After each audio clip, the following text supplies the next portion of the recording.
اما بعد بسم اللہ الرحمن الرحیم۔ جناب سکینہ بنت الحسین کے حوالے سے گفتگو جاری ہے اور یہ ریکارڈنگ کروانے کی خاص وجہ ہے۔ خود پاکستان کے اندر بھی اور پاکستان سے باہر بھی کچھ دوستوں نے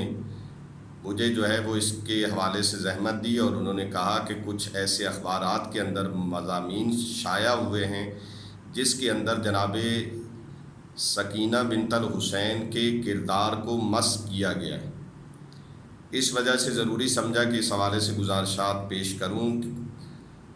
مقاتل کی کتب کے اندر موجود ہے کہ بی بی کی ولادت 24 ذی الحج 56 ہجری کو ہوئی ہے مدینہ منورہ میں۔ بی بی کی والدہ جناب رباب ہیں جو کربلا کے اندر موجود تھیں، اور بی بی کے والد امام حسین علیہ السلام ہیں۔ ایک چھوٹا بھائی تھا جس کا مشہور نام علی اصغر ہے جو کربلا کے اندر شہید ہوا ہے۔ اس کے بعد جناب سکینہ بنت الحسین بیویوں کے ساتھ قید ہو کے کربلا سے کوفہ سے شام آئی ہیں، اور اسی بی بی کے حوالے سے شام کے اندر یہ موجود ہے کہ جب کسی شامی نے یہ کہا تھا کہ یہ کنیزی کے طور پہ یہ بچی مجھے دے دیں، یزید ملعون سے جب یہ کہا تھا، اور اس وقت جناب زینب عالیہ بعض روایتوں میں اور بعض میں جناب ام کلثوم کے پیچھے جناب سکینہ چھپ گئی تھیں، اور اس وقت ایک مکالمہ مقاتل کی کتابوں کے اندر موجود ہے، اور بی بی نے مختصر یہ کہا تھا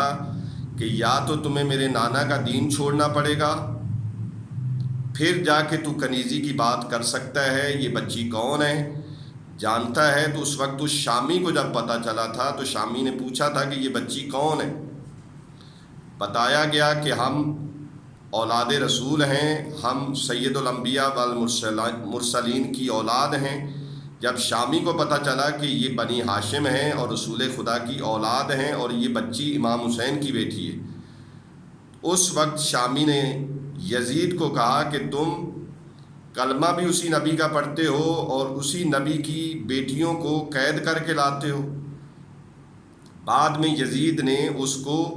قتل کرنے کا حکم دے دیا اور کہا کہ تمہیں بھی وہیں پہ پہنچاؤں گا جہاں پہ امام حسین اور شہدائے کربلا ہیں، اور وہ شامی شہید ہو کے شہدائے کربلا کے ساتھ معشور ہوا۔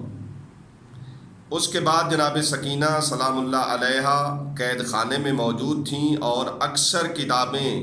اس بات کے اوپر دلالت کرتی ہیں کہ جو امام حسین کے دل کا چین تھیں، جو امام حسین کے دل کا سکون تھیں، جو امام حسین کے سینے پہ سوتی تھیں، وہ والی بیٹی شام کے زندان کے اندر بابا کو یاد کر کے گریہ کر کے رو کے دنیا سے چلی گئیں۔ اور بی بی کی شہادت کی جو تاریخ ملتی ہے وہ 13 صفر 61 ہجری کے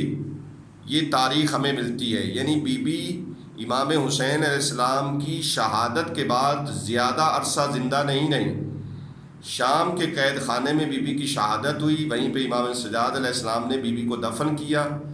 جہاں پہ آج بی بی کا روضہ مبارک موجود ہے۔ یہیں وہ قید خانہ تھا جس میں اہل بیت رسول قید تھے، اور یہیں پہ بی بی کی شہادت ہوئی تھی، اور یہیں پہ بی بی دفن ہوئی تھی۔ وآخر دعوانا ان الحمد للہ رب العالمین۔